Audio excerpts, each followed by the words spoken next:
Olá, pessoal do canal Sala de Aulas, tudo bem com vocês? Espero que sim. Estamos aqui para mais um vídeo. Venho aqui falar por que as esquerdas estão murchando. Vocês não têm a mesma sensação que eu de que passadas as eleições e passado o dia 8 de janeiro, com toda aquela indignação, né, que houve tudo, mas aí em fevereiro já começou, e agora em março, mais fortemente, em abril, que as pessoas parecem que estão, as pessoas da esquerda parecem que estão alheias, dispersas. Vários grupos de rede social foram diminuídos. Eu mesma saí de vários. O que está acontecendo? Será que nós simplesmente estamos de sapatinho alto porque vencemos a eleição, Lula assumiu o poder? Será que a gente não está percebendo que esse nosso enfraquecimento da nossa união não vai nos prejudicar futuramente? Porque enquanto os nossos grupos, o nosso grupo de esquerda está minguando a cada dia, eles, por outro lado, estão mais fortes do que nunca. Eles estão cada vez mais unidos contra todos nós. Eles estão se preparando para uma verdadeira batalha, para uma verdadeira guerra. E por que eu falo isso? Porque saiu uma pesquisa a semana passada falando exatamente isso, que na rede social a esquerda está cada vez mais afastada. Os comentários reduziu bastante sobre política depois das eleições. E os estudos das bolhas, dos assuntos de rede, estão cada vez mais bolsonarizadas, o que significa que eles continuam mantendo o seu engajamento, enquanto que nós estamos cada vez mais afastados uns dos outros. Não fazemos críticas ao governo Lula, porque achamos que não temos esse direito, de que se a gente fazer crítica ao governo Lula, estamos nós mesmos abrindo margem para uma sabotagem da direita contra nós. O que não é verdade. Nós, da esquerda, sempre fomos aguerridos e passamos esses 4 últimos anos do governo Bolsonaro criticando-o muito assertivamente, apontando os erros, apontando as lacunas. E agora temos que fazer o mesmo com Lula, porque não é sobre o presidente Lula, é sobre o governo, até mesmo visando que lá na frente nós não passamos novamente por um governo de extrema-direita. Observem os Estados Unidos. O Trump, apesar de tudo o que ele fez, que não foi muito diferente do que o Bolsonaro fez aqui no Brasil, diga-se de passagem, apesar de tudo o que o Trump fez lá nos Estados Unidos, o cara é um dos grandes nomes das próximas eleições. Dos republicanos, Trump é o líder. E periga virar o jogo e vencer as próximas eleições. Isso é, se a corte não barrá-lo. Hoje mesmo, o Trump está respondendo, ou já respondeu a essas horas, à corte de Manhattan. Mas e se não der nada? Esse cara vai disputar a eleição e pode vencer. E nós temos que observar lá para não deixar acontecer aqui a mesma coisa. O bolsonarismo não está morto. Bolsonaro muito menos está morto. Dessas pessoas nós podemos esperar tudo. E pior ainda, o Brasil é um país de pessoas tipicamente convencional, conservadora, melhor dizendo. E de pessoas pouco politizadas. Nós temos o Nordeste, que é a maior região do país, uma concentração de pessoas imensa, que são, em sua grande maioria, pessoas mais voltadas a votar em um governo socialista, como votou nessa última eleição, em 2018.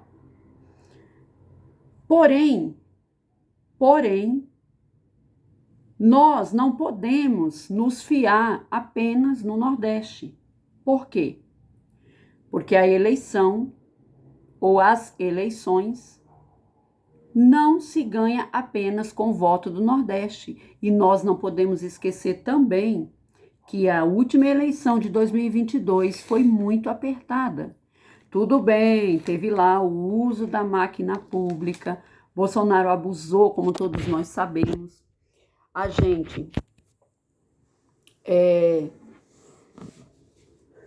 gente lutou pra caramba. Ainda teve muitas fake news. Ainda teve muita sacanagem do Bolsonaro. Mas mesmo assim, foi uma eleição muito apertada. E nós não devemos querer passar pelo mesmo aperto novamente. Então, faça necessário, mais que nunca, que nós nos juntemos. Porque estamos apanhando de lavada lá nas redes digitais.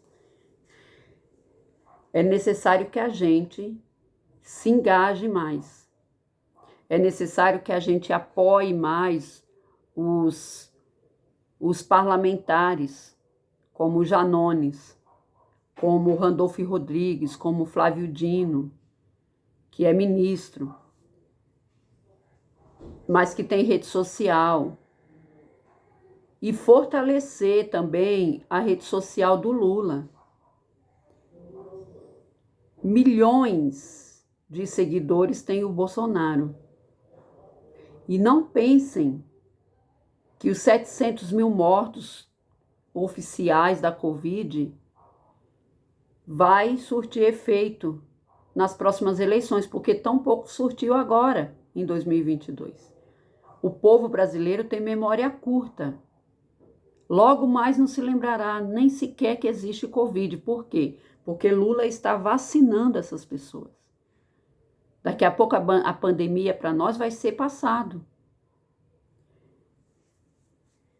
Então a memória do povo vai acabar arquivando.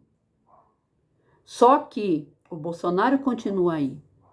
O PL continua querendo colocar os filhos de Bolsonaro para disputar as eleições municipais de 2024.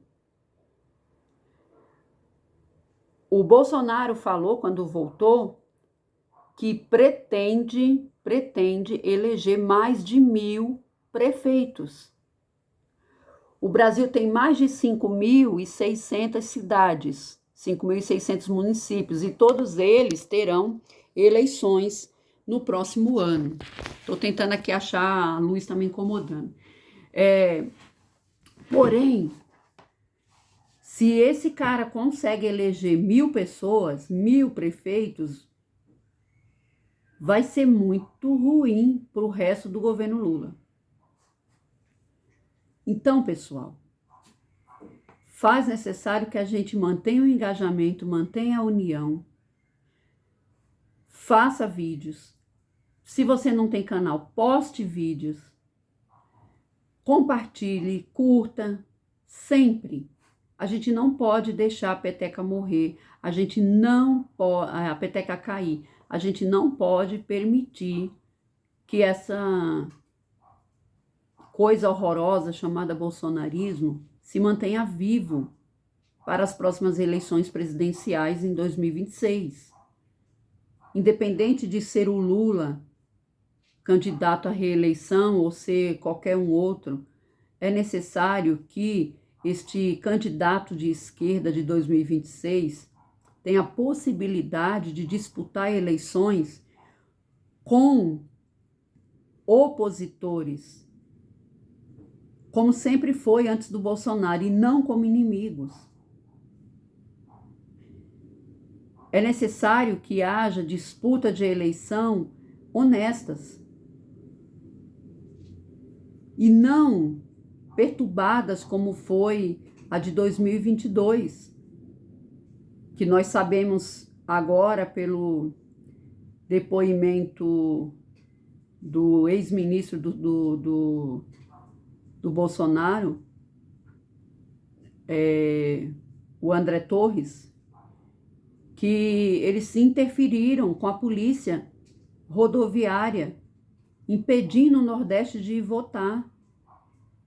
Talvez a eleição foi tão apertada justamente porque muitos desistiram de votar. Muitos foram impedidos de votar. Então a gente precisa, de qualquer forma, ter eleições tranquilas. As próximas, as que sejam do ano que vem, as que sejam do próximo para presidente. A gente precisa, mas para isso é necessário que nós façamos a nossa parte. Que a gente se engaje, que a gente continue prestigiando os canais grandes, médios e pequenos também, como este aqui. Então, vamos fazer um compromisso. Pelo menos uma vez por dia, a gente compartilha algum documento, dá like em algum canal, compartilha algum canal, sabe? Não deixamos a peteca cair. Porque, como disse o Bertold Brecht, o fascismo é uma cadela que está sempre no cio. E é nossa responsabilidade deixar essa cadela afastada de nós, afastada do poder. Afastada. A gente sabe muito bem o quanto de mal que o governo Bolsonaro trouxe para o Brasil. E a gente sabe muito bem que o governo Lula está sendo muito mais difícil do que foi o governo de 2003. Por quê? Porque lá em 2003 nós tínhamos, a começar pela transição. Os próprios ministros falam isso. A transição de 2003, de 2002 para 2003, foi super tranquila, porque nós tínhamos lá o PSDB, o Fernando Henrique Cardoso, que, sendo de direita, conservador, não era de extrema direita. Passou todas as informações, né? Foi, o próprio Lula diz, foi um galã, né? Apresentou o Palácio do Planalto para o Lula, né? Explicou para ele, sabe, as coisas administrativas, que na época Lula não tinha experiência. Ao contrário de agora, mesmo com toda a experiência do Lula, nós tivemos uma transição muito complicada. O Lula foi o único presidente que começou a governar antes do dia da posse, aprovando lá a PEC, né, lutando lá para que o Congresso aprovasse a PEC. Então, assim, já desde a transição não foi nada fácil. Então, é lógico que esse governo de agora está muito mais difícil. Às vezes a gente tem até a impressão de que, ai, nossa, tá tudo parado, nossa, não tá rolando. Mas se a gente for analisar bem, olha a situação que o Lula pegou o Brasil. Olha a situação que o Bolsonaro entregou. Entregou entre aspas, né? Porque o cara fugiu antes, né? Passou lá 3 meses de férias e agora voltou e está descansando. Bom, então assim, olha a situação que Lula pegou o Brasil. Então, lógico que ele está ainda, né, construindo as bases do seu governo. Mas já fez muita coisa, já trouxe o Bolsa Família de volta, Minha Casa Minha Vida de volta, mais médicos de volta, já deu lá incentivo para a educação, né? Já ciência, tecnologia, agora vai viajar para a China, né? Vai trazer grandes coisas aí da China. Se tudo der certo, nós vamos assim dar um grande salto. Os chineses vão investir pesado aqui no Brasil. Então nós não podemos esmorecer. Tudo bem, ainda não foi punido os grandões aí do terrorismo do dia 8, né? A gente fica meio assim também. Pô, já devia, né, tá fulano e beltrano na cadeia por conta disso. Mas a gente tem que ter calma, né? Bem ou mal, tá lá o Anderson Torres está preso. Tem a minuta do golpe, né? Bolsonaro vai responder por isso. Acho que é na quarta-feira, né? Se não me engano, é amanhã que ele vai depor. Se é que ele vai, né? Não vai mandar alguém, algum advogado no seu lugar. Mas, enfim, já tem, né? Bastante coisa já foi feita. A questão dos Yanomamis, né? Mas é que a gente pegou o país, assim, bem detonado, né? O Haddad já fez aí o arcabouço, né? Já está sendo elogiado aí pelos economistas, tal. Não, tem lá suas críticas, né? Lógico, nunca está perfeito.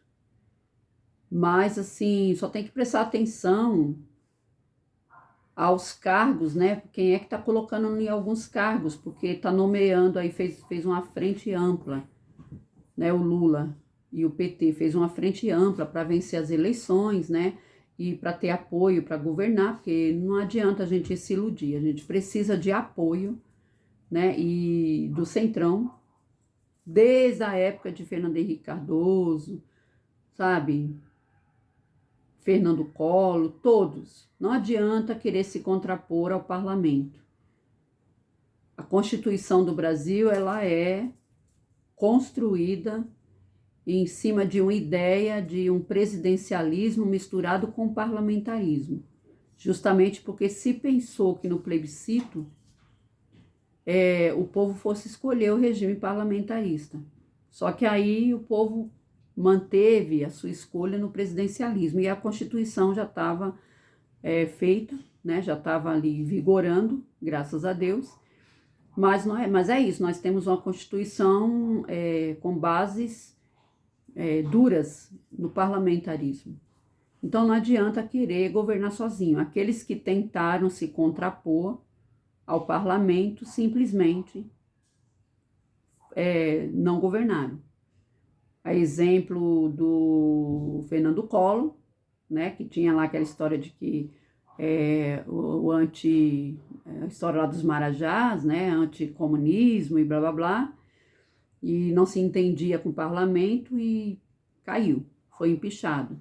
O Bolsonaro até tentou, né, com todos os defeitos, ele quis aí vender a ideia de que não precisava do parlamento. Quando viu que ia ser empichado, opa, correu e fez logo um acordo, né? Então, assim, não adianta. Todos os presidentes vão precisar do apoio do parlamento, do Congresso, do Senado. Então, é o que a gente tem. Lula também. Só que aí tem que ter cuidado.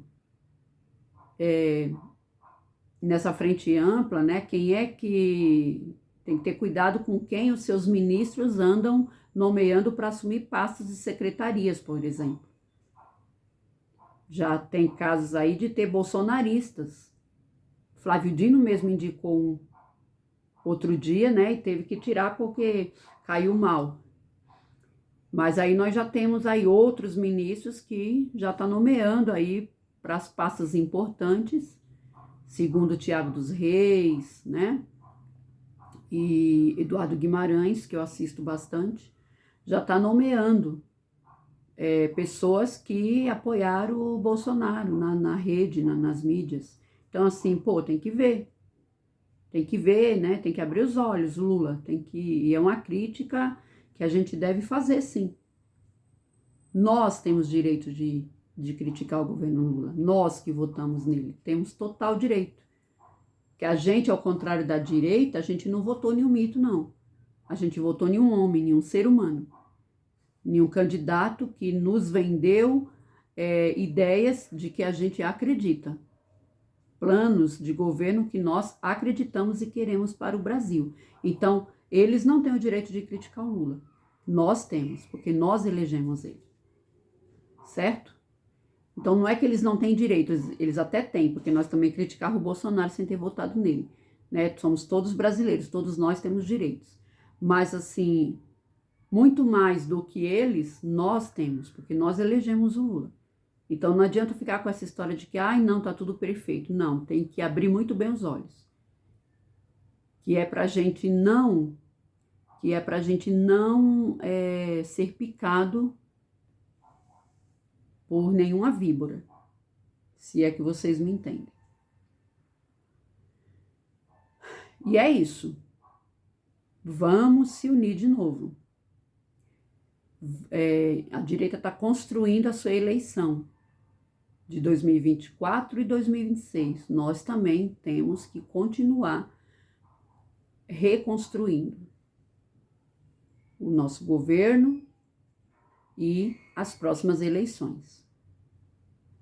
É isso aí, deixa a tua opinião aí nos comentários, curta, compartilha, se inscreva neste canal, traga mais amigos para fortalecer aqui, tá? E vamos abrir os nossos olhos. Não vamos deixar que o governo Lula seja inviabilizado por conta de tramóias da direita e por conta de infiltrações deles no nosso governo. É isso aí, pessoal. Fazendo L sempre com orgulho. Até o próximo vídeo.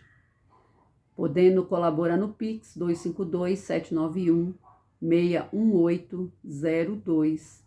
Qualquer quantia já me ajuda bastante e eu assim fico agradecida e lisonjeada, tá? Porque é um incentivo ao meu trabalho aqui, tá certo? É isso aí, pessoal. Boa noite, bom dia, boa tarde, dependendo da hora que você está vendo. Fica com Deus. Até a próxima. Tchau, tchau.